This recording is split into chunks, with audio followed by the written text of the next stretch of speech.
All right, here we are. Freedom. We've been taught that it's the end all, be all of existence, the golden ticket, the thing we should all chase, the thing we all deserve. It's ingrained in our DNA, right? Live free, be yourself, do whatever you want. This is the mantra we hear from the moment we can understand the very words. We live in a democracy. We are told that we can be whoever we want to be. We are free to choose our clothes, our careers, our partners, our lives, so on and so forth. But are we? Are we really free? Or is freedom just another concept that dangles in front of us like a carrot on a stick, forever, just, out of reach? Or maybe, just maybe, freedom isn't what we think it is at all. Let's take a step back, question everything, and let's really look into the paradox of freedom itself. So let's start with the most obvious one, and that is choice. We think we are free because we make choices every day. You pick your clothes, you pick your friends, you pick your job, your food, your life partner. Freedom, right? But look, hold up. Are we truly choosing, or are we being influenced by forces we don't even realize? In his critique of pure reason, Immanuel Kant argued that human perception is shaped by the mind itself. We experience the world through the lenses of pre-existing categories. Now, what does that mean? Well, it suggests that our choices aren't just spontaneous acts of freedom. They're influenced by our culture, our upbringing, our past experiences, and yes, even our subconscious. For all your geniuses thinking, hey man, what about our subconscious? We think we're making choices, but how many of those choices are just following a script written by society, by advertising, by what our friends and families expect of us? The philosopher Jean-Paul Sartre talked about this too. Sartre believed that we are condemned to be free. Now, this sounds crazy at first, right? But what he meant was that in a world with no inherent meaning, we are forced to make choices. The thing is, we don't have a map. We make choices without any guarantees, and we are responsible for every single one. The more we make, the more we realize we might not be as free as we think. So is that real freedom, or is that a cycle of forced decisions with no way out? We think we are picking that new phone because we really want it. But how much of that decision is shaped by every ad you've seen, every influencer who's told you that it's the one to have, or the peer pressure you feel to be up to date with, technology?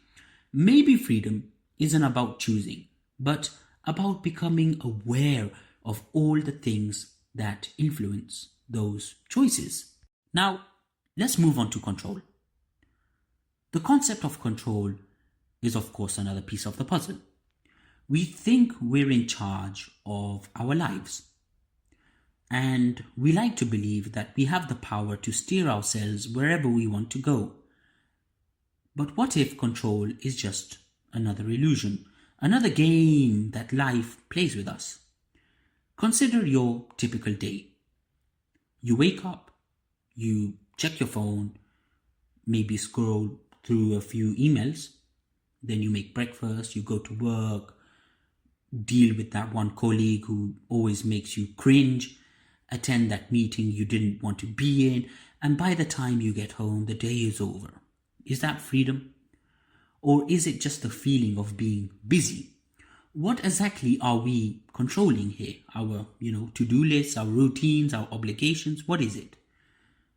The more we try to control things, the more we realize that life has a way of slipping through our fingers. The more we try to hold on, the more it escapes us. The philosopher Michel Foucault would probably call this the disciplinary society. We are always striving for control, always trying to organize ourselves in a way that fits society's expectations. But the tighter we grip, the more we find ourselves imprisoned by those same expectations. Even beyond personal control. The world itself is filled with things we can't control. We can't control the economy. We can't control politics, the weather, or the choices other people make. We can try to manage things, but we are never truly in control. What if, rather than grasping for control, true freedom comes from surrendering to the fact that we don't have it all figured out? Hey? Isn't that nice? Now, I know what you're probably thinking. Ezra, did you just say surrender? You just want me to give up? Throw in the towel? No, that's not what I mean at all. I'm not talking about passive resignation, where we just let life trample all over us. What I'm talking about is a deeper kind of freedom. It's the kind of freedom that comes when we stop trying to control everything and start accepting that there's only so much we can control. Look, think about it. The more you try to control things like your career, your relationships, your image, the more you find yourself stuck. Okay? The more you cling to the illusion that everything is within your grasp, the more you find that it's slipping away. In the myth of Sisyphus, Albert Camus wrote about the absurdity of life. Sisyphus, condemned to roll a boulder up a hill only for it to roll back down each time, symbolizes the endless struggle of trying to control things that are, in essence, uncontrollable. But Camus didn't see Sisyphus as a tragic figure. No, he argued that in accepting the absurdity of his situation, Sisyphus found freedom. He stopped trying to control the rock, and in doing so, found peace in the struggle itself. So you see, surrendering doesn't mean giving up. It means accepting that there's no way to control everything. And instead of fighting that fact, we embrace it. Freedom isn't about grasping, rather it's about letting go. But of course, it comes with the big question. And the question is, are you willing to let go of the need to control everything? And are you ready to stop chasing after freedom as some goal to attain? And instead, start embracing the freedom that comes with surrendering to the chaos of life. I want to know what you think. What do you think of freedom? If you guys can write it down in the comment, that would be highly appreciated. Let me know what you think freedom is. Do you think true freedom is possible? Or are we all just kidding ourselves, pretending that we can control the uncontrollable? And while you're at it, of course, please hit that subscribe button. Let's dive even deeper into these questions together.